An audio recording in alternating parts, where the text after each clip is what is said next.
The Handmaid's Tale has just released its final ever episode, and whilst some people were disappointed with the lack of closure that the finale gave a certain character, June Osborne, especially when it came to her reuniting with her daughter Hannah, I feel like that decision was made for one specific reason, most likely because the Handmaid's Tale spin-off show The Testaments is in the work at the moment and it's set to be released very soon. With the sequel novel being considered to be just as good of a read as its predecessor, it's a no-brainer that Hulu decided to commission the show to continue on in the footsteps in the world of Gilead. So with that, I wanted to discuss everything that's out there about the new series, explain what happens in the story, answer if any characters that we know from The Handmaid's Tale will be appearing, and I'll also give my theories and predictions. So let's get into it. Here is everything we know about the Handmaid's Tale spin-off show The Testaments. Just to let you know, this video will contain spoilers.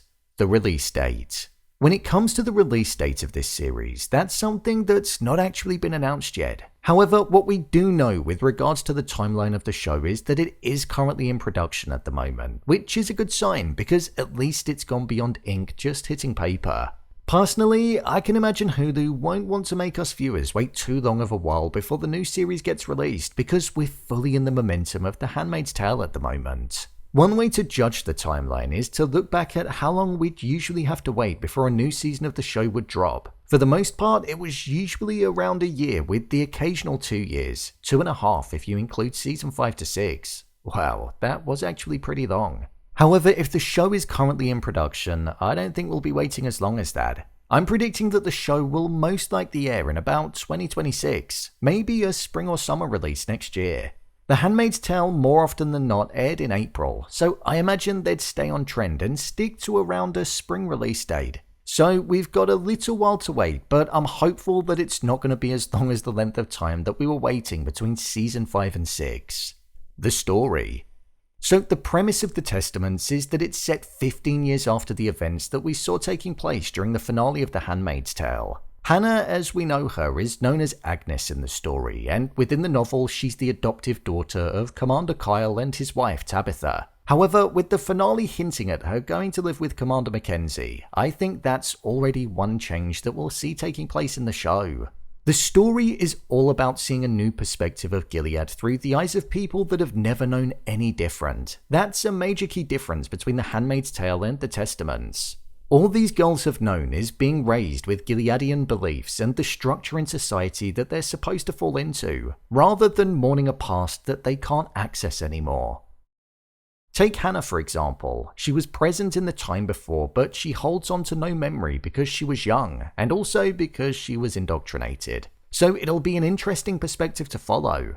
Within the novel, Commander Kyle's wife, whom he apparently loved dearly, ends up dying, and from there he ends up marrying somebody called Paula, who ultimately ends up driving Hannah out of the home as she doesn't like her at all. This is where Commander Judd, the protagonist in the story, comes into the equation as Hannah is set up to marry him. Judd is the leader of the Eyes, so he's a well-respected man in Gilead. However, he has a reputation of marrying younger women and then killing them once he's had enough of them. So it's no surprise that Hannah doesn't want to be involved with that. During this time as well, Hannah finds out that she's the daughter of a former handmaid, June, as we know. And with that in her mind, she gets out of the arranged marriage and instead becomes an aunt in training. Whilst doing that, Hannah receives information about corruption that's going on at the heart of Gilead, and she also found out that her adoptive father and Paula were having an affair, and that they could have been responsible for Tabitha's death due to divorce being something that's against the law within Gilead.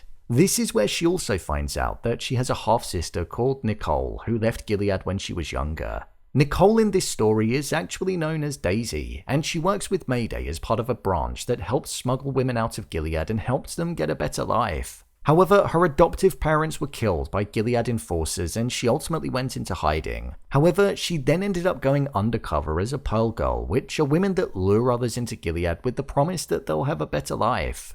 This is where Nicole and Hannah's paths cross, as by this point Hannah has become an aunt and Nicole is put under her care along with being placed under Becca's care too. This is then when Aunt Lydia comes into the picture as well, as Aunt Lydia, despite living and working within Gilead, she's simply doing what she's doing to survive, even though she doesn't agree with the viewpoints and beliefs. As we saw in the penultimate episode, she doesn't side with the wicked, but she knows that if she wants to live, she has to. But whilst she's there, she is actually working undercover. When Aunt Lydia reveals what side she's truly on and that she's on the same side of the fight as what Nicole, Hannah, and Becca are, she reveals that she has incriminating information on Gilead and she places it as a microdot on Nicole's tattoo. Lydia essentially tasks them to go to Canada with the incriminating information that she has with the hopes that it'll reveal all of the terror that's going on within Gilead and that it'll be the final nail in the coffin for Gilead to be destroyed.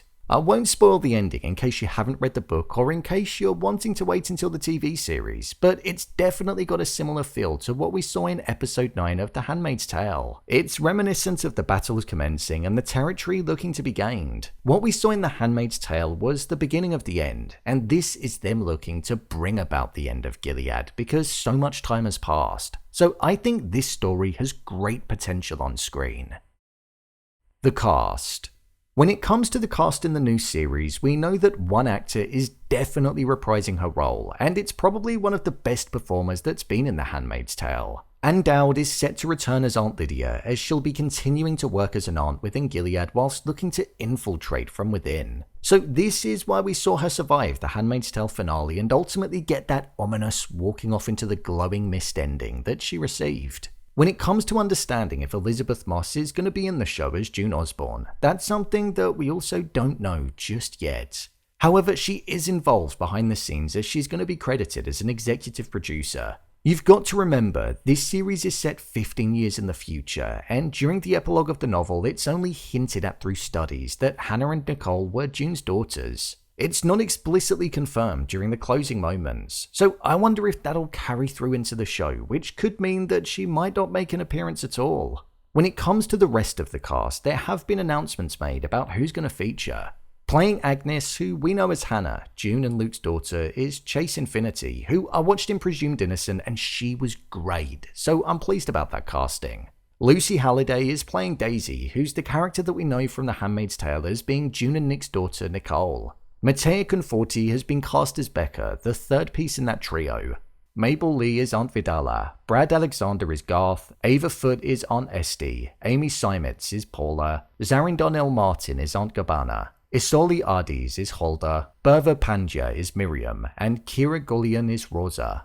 I'm yet to see the casting for Commander Judd, who's one of the story's main protagonists, so I'm hoping that they get that nailed on. With the casting that we've seen throughout The Handmaid's Tale and with Bruce Miller being at the wheel, I have no doubt that the casting will most likely be spot on. This is definitely going to be a fresh take on Gilead, and we're going to be seeing the oppressive world through the eyes of a new group of characters. The cast looks well fleshed out and like it's been done with real thought and planning behind it. So I'm excited to see how it's all going to unfold when we cross the border and enter Gilead again, but this time in the future.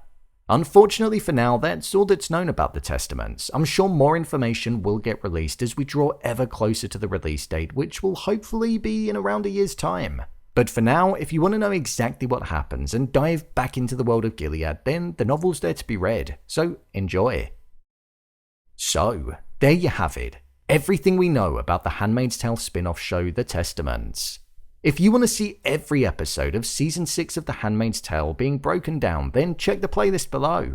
Are you looking forward to the sequel? Share your thoughts in the comments. As always, thanks for tuning into the video and I'll see you in the next one.